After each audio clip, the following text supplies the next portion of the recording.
Un príncipe para una solterona. Saga Solteronas 4 por Olympia Russell. Capítulo 24. Alma disimulaba bien, pero Alexei lo hacía mucho mejor. Nadie diría que estaba nervioso, muy nervioso. Al contrario de Alma, él no había pegado el ojo en toda la noche. Había habido dos pensamientos recurrentes que lo habían impedido.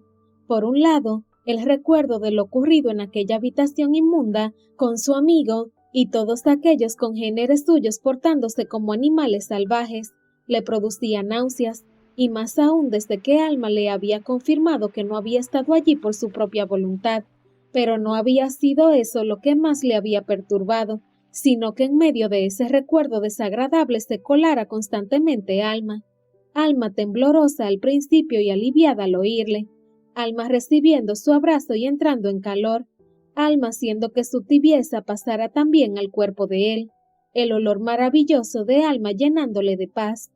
Alma, Alma. ¿Qué le estaba ocurriendo? Jamás en toda su vida le había ocurrido aquello con una mujer. Algunas le habían vuelto loco de deseo. Había pasado noches soñando con poseerlas, con hundirse en sus cuerpos, y también las había pasado haciéndolo, disfrutando del sexo placentero y compartido sin contratiempos. Pero lo que estaba ocurriéndole con Alma era nuevo y diferente, y aterrorizador, porque de repente sentía que necesitaba estar a su lado, y nunca jamás había necesitado a nadie. Pero había entrado en el palacio del conde de San Andrews con su careta de indiferencia y relajación. Nadie que lo mirara atentamente adivinaría lo que estaba pasando por su mente, y nadie lo sabría jamás. Al final, había decidido que aquello que le estaba ocurriendo desde el día anterior era como una gripe, fuerte, pero pasajera. No tenía más que seguir disimulando y esperar a que aquello pasara, lo antes posible, en cuanto encontrara, por fin, una mujer adecuada con la que casarse. Con esa idea en mente, entró finalmente y se dirigió a la biblioteca a recibir la clase de ese día, y allí estaba la razón de sus desvelos, esperándole, como todos los días. Por muy preparado que lo tuviera, Alexei no pudo evitar que su corazón diera un vuelco. ¿Cómo no se había dado cuenta hasta entonces de que Alma era preciosa? Estaba ante él con el mismo aspecto de todos los días, su peinado tirante, bajo una cofia que lo tapaba casi entero, y con uno de esos vestidos marrones aburridos que tanto la ocultaban. Pero aún así, solo había que fijarse un poco para darse cuenta de que tras aquellos intentos de tapar lo evidente, había una belleza. Bastaba ver asomar uno de sus rizos rojos brillantes para deducir que tenía un pelo precioso, y aquellos vestidos vastos no podían ocultar la figura perfecta que tenía. Sí, Alma era maravillosa y a él no le podía gustar más. Ahora bien, no lo sabría nunca, ni ella ni nadie más. Aquel sentimiento extraño y nuevo debía extinguirse con el paso de los días, y él debía de continuar con su plan de vida. Casarse con una jovencita ingenua y noble, conseguir un buen partido y continuar viviendo entre San Petersburgo y Londres, cumpliendo de esa manera el designio que su padre había dejado antes de morir. Así que, aunque por dentro hervía de admiración y deseo hacia Alma, su autocontrol permitió que nada saliera al exterior y que ella no viera nada diferente a lo que llevaba varias semanas viendo. Un hombre extremadamente atractivo, amable, pero nada más. Sin embargo, en cuanto consiguió hacerse con la situación, Alexei se dio cuenta de que Alma no estaba igual que siempre. ¿Normal?, se dijo entonces a sí mismo inmediatamente. Había estado tan centrado en sí mismo y en sus sentimientos que no se había dado cuenta de que para Alma aquel no era un día como los demás, que lo que le había ocurrido el día anterior había hecho mella en ella como no podía ser de otra manera. En cualquier caso, empezaron la clase como los días anteriores, como si aparentemente no pasara nada extraño. Quizá tan solo que estaban los dos más serios de lo habitual, pero Alexei se daba cuenta de que por mucho que quisiera disimular, Alma no estaba igual, y ese no igual era extraño, porque lo que estaba haciendo era mirarle con más detenimiento que de costumbre, como si estuviera buscando algo en él, como si supiera que él había estado con ella la noche anterior. ¿Eso podía ser posible? Cuando esta idea apareció en su mente, le preocupó. No quería que Alma supiera que él la había rescatado. Aquello solo podía complicar las cosas hasta extremos inigualables, ya que la joven se sentiría en deuda con él y avergonzada, y eso podría suponer que él tuviera que acercarse más a ella de una manera emocional, y era justo lo que estaba tratando de evitar. Continuó con la clase como si no hubiera notado nada, pero vigilándola y vigilando sus reacciones. Y sí, confirmó al cabo de unos minutos, ella parecía amoscada. Pero a medida de que la clase fue avanzando como si Alma se fuera relajando, y al final ya no lo miraba de manera extraña. Al parecer, el peligro de ser descubierto había pasado. Alexei reprimió un suspiro de alivio, y finalmente le buscó una explicación a lo que había ocurrido. Llegó a la conclusión de que, aunque había utilizado los susurros, el día anterior Alma había notado algo en su voz que le había hecho sospechar que él podía ser su rescatador, pero finalmente lo había descartado. Cuando esta idea tomó forma en su mente, se relajó del todo y acabó la clase sin contratiempos.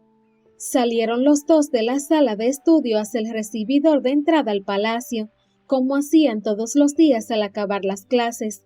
Alma estaba entusiasmada, pero intentaba disimularlo. En cualquier caso, estaba deseando despedir a Rostov y empezar a disfrutar de su nueva vida.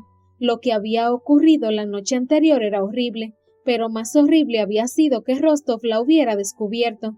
Había iniciado la clase de ese día muerta de aprensión y miedo porque él dijera algo o se comportara de manera que quedara claro que la había descubierto, pero nada de eso había ocurrido. Por suerte, aunque estaba segura de que Rostov había estado presente en la subasta, no la había descubierto.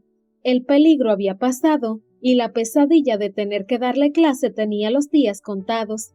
Con un poco de suerte, Rostov encontraría Prometida enseguida y ella dejaría de verlo, porque ahora, al desagrado que le había producido desde el principio, se le añadía el rechazo, incluso odio, por haber conocido en primera mano las aficiones depravadas que tenía. Justo en ese momento llegaron los dos al recibidor de la entrada, que en ese momento no estaba vacío. El conde se encontraba ahí, charlando con otro caballero, al parecer una visita. Alma se fijó que se trataba de un hombre de unos 35 años con aspecto muy distinguido. Era claramente todo un caballero. De hecho, pensó que, por suerte, no todos los hombres eran como Rostov y su padre. Había hombres de una pieza, como el conde, aquel caballero, y como no, el desconocido que la había salvado la noche anterior. Tuvo incluso una idea fugaz, un poco loca, que hizo que su corazón diera un vuelco. ¿Y si aquel caballero distinguido era quien la había salvado? ¿Y si se había acercado al palacio para cerciorarse de que estaba bien? Enseguida la descartó, claro, ya que si hubiera querido protegerla, como le había asegurado que quería hacer, no se iba a presentar ahí para desvelar lo que había ocurrido. Pero lo cierto es que el hombre la había afectado muy positivamente. Era muy atractivo, con un pelo castaño ondulado, muy alto y con unos ojos verdes maravillosos, pero también le estaba mirando con atención y con una sonrisa en la boca. Mucha atención, de hecho. Demasiado. Justo cuando esa idea inquietante apareció en su mente, el caballero quitó la atención de ella y se centró en Rostov. Alexei, amigo, ¿cuánto tiempo sin verte? Y soltó una carcajada. Y me gustaría a mí que hubiera pasado mucho tiempo. Soltó entonces Rostov con un tono irónico pero un poco tenso. Alma estaba un poco desconcertada, no entendía qué estaba ocurriendo. Se notaba que ambos se conocían y que había una corriente de simpatía entre ambos, pero también cierta tensión, sobre todo por parte de Rostov. El conde entonces llegó a su ayuda y le explicó lo que estaba ocurriendo. Esos dos son amigos de toda la vida, Alma, y están bromeando, ya que ayer al parecer estuvieron juntos. A Alma le dio un vuelco el corazón al oír ayer, pero entonces el conde continuó hablando. Te presento a Hawk Robinson, marqués de... Pero en ese momento el susodicho interrumpió al conde, con muy mala educación por cierto, y dirigiéndose a Rostov con los ojos abiertos como platos le dijo, pero si es ella. y les miró a ella y a Rostov alternativamente. Rostov entonces se puso como la grana, mientras el corazón de Alma empezaba a latir desbocado. ¡Ay Dios! Pensó. Lo saben todos. Este caballero estuvo allí. Y entonces, lo peor que podía ocurrir, ocurrió. Su mayor pesadilla, que el conde de San Andrews, su benefactor, su segundo padre, se enterara de su deshonor, ya que, extrañado, pero ingenuamente preguntó: ¿Ella? ¿Alma? ¿La conoces, Robinson? ¿Y por qué hablas y reaccionas así? Se hizo un silencio tenso, apenas 2 segundos, que a ella se le hicieron eternos. Alma no podía quitar la vista de aquel hombre que le había parecido tan caballeroso, pero que, de repente, empezaba a ver como un monstruo. Se estaba riendo, a carcajada limpia, por esto aún no le había respondido al conde, pero lo iba a hacer. Pero justo cuando Alma vio que el desastre era inevitable, cuando el caballero iba a decir en alto su sentencia, una voz a su derecha, alta y clara, dijo: «O quiere decir que ella es mi prometida. Nos vamos a casar». Y en ese momento, en vez de hacerse un silencio sepulcral después de semejante revelación, otra voz frente a ella respondió entusiasmada: «Sí, bravo,